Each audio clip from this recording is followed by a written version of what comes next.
UP के CM योगी से मथुरा की होली के दौरान मुस्लिमों को बैन करने की मांग की गई है। दरअसल ब्रज के विश्व प्रसिद्ध होली उत्सव को लेकर श्री कृष्ण जन्मभूमि मंदिर केस के मुख्य याचिकाकर्ता दिनेश फलाहारी महाराज ने यूपी के मुख्यमंत्री योगी आदित्यनाथ को चिट्ठी लिखकर मुस्लिमों को इस त्योहार से दूर रखने की मांग की है। अब इस मांग पर राजनीतिक प्रतिक्रियाएं भी आ रही हैं। बीजेपी इस पर क्या कुछ कह रही है, सुनिए। मुझे लगता है कि क्योंकि उन्होंने ये पत्र उत्तर प्रदेश के माननीय मुख्यमंत्री जी को लिखा है, तो मुख्यमंत्री जी इसका संज्ञान लेंगे। जो भी आवश्यक होगा विधान के अनुसार वो कार्रवाई अवश्य करेंगे। संतों का अपनी राय है, वो सरकार की राय नहीं कही जा सकती। उस पर काहे टिप्पणी ले रहे हो? संतों की राय है वो, क्योंकि निर्णय माननीय उच्चतम न्यायालय में विचाराधीन है, इसलिए उस पर कोई भी टिप्पणी करना उचित नहीं। आप सब भाई बंद भी हमारे, तो अपनी बातें हमारे मुंह से मत कहलाइए। यकीनन समाज, फिलहाल मैंने ये बयान नहीं सुना है, इसलिए मैं कोई प्रतिक्रिया नहीं दूंगी। हाँ, इतना जरूर कहूंगी कि सामाजिक सौहार्द बना रहना चाहिए और वो जिम्मेदारी सभी की है। मुझे नहीं लगता कि हमें कहने के लिए आगे आना चाहिए। अगर हम दूसरे धर्मों का सम्मान करते आए हैं तो हमारे धर्म का, हमारी आस्थाओं परंपराओं का भी सम्मान होना चाहिए, बिना किसी का मजाक उड़ाए या किसी पर टीका टिप्पणी। कोई भी धर्म, हम किसी धर्म पर टीका होली हमारे यहाँ खेली जाती है, वर्षों की परंपरा रही है, उस पर टिक्का टिप्पणी आई है, ऐसी कोई भी चीज नहीं होनी चाहिए, मैं ये मानती हूँ। जबकि इस मांग पर यूपी की विपक्षी पार्टी बीजेपी पर हमलावर हो गई है।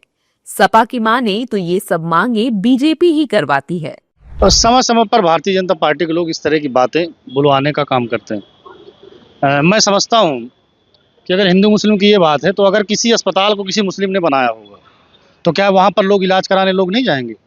बहुत सी चीज़ें, अगर मैं इस पर जाऊंगा विस्तृत रूप से तो बहुत बड़ी बात होगी, लेकिन मैं समझता हूं कि बीजेपी समय समय पर ऐसे लोगों से कहलाकर केवल और केवल तुष्टीकरण करने का काम करती है। हिंदू मुस्लिम के अलावा भारतीय जनता पार्टी के पास और कोई भी उपाय नहीं है। मैं समझ सकता हूँ ये जो सामने विधानसभा की रोड जा रही है, अब इसमें कहते कि किसी मुस्लिम ने काम किया होगा, मुस्लिम कोई ठेकेदार रहा होगा, तो उस पर आप नहीं जाएगा, तो ये मैं उचित नहीं समझता। लोकतंत्र की ये देश के लिए ठीक परंपरा नहीं है।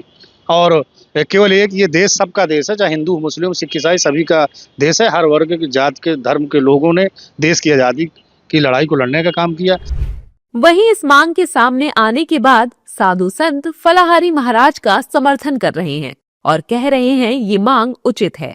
मैं हिंदू जनमानस से मैं मांग करूंगा कि उनसे कोई सामग्री खरीदने का काम न करें। ये लोग जो है रंगों के साथ जो है ऐसा जो है उसमें मिलावट काम करेंगे, जिससे जो है स्किन प्रॉब्लम भी होगा, जिससे हमारे सनातन धर्म को पदभ्रष्ट करने का काम करेंगे। क्योंकि हमारे यहाँ जो है शुचिता, पवित्रता, शुद्धता का विशेष ध्यान रखा जाता है। पूजन में जो है भगवान को अबीर गुलाल चढ़ाया जाता है, उसके साथ भी ये लोग जो है खेल करेंगे, जिससे हम लोगों को बचना चाहिए और ऐसे लोगों से कोई कारोबार नहीं करना चाहिए। देखिए, वृंदावन से दिनेश गोस्वामी फलाहारी जी ने जो कहा है, निश्चित रूप से 100% सही कहा है। मुसलमान जब होली मनाते नहीं है, हिंदू कोई पर्व मनाते नहीं, तो उनको वहां उनके पर्व और तीर्थ स्थलों पर जाने का क्या अधिकार है? उनके पर्वों की सामग्री बेचने का क्या अधिकार है?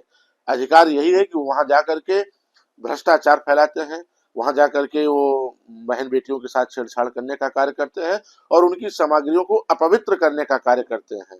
ऐसी स्थिति में भारत सरकार को तत्काल प्रभाव से इनके ऊपर रोक लगाना चाहिए कि हिंदू किसी भी पर्व में ना तो ये कोई सामग्री बेच सकते हैं और ना ही वहां जा सकते हैं। और हिंदू भाई बहनों को भी सोचने की आवश्यकता है कि जब भी आप खरीदने जाएं तो उनसे जरूर आप उनका आधार कार्ड देखें, उनसे उनका नाम पूछें और पूछ करके हिंदू हो तभी उनसे आप सामान लें।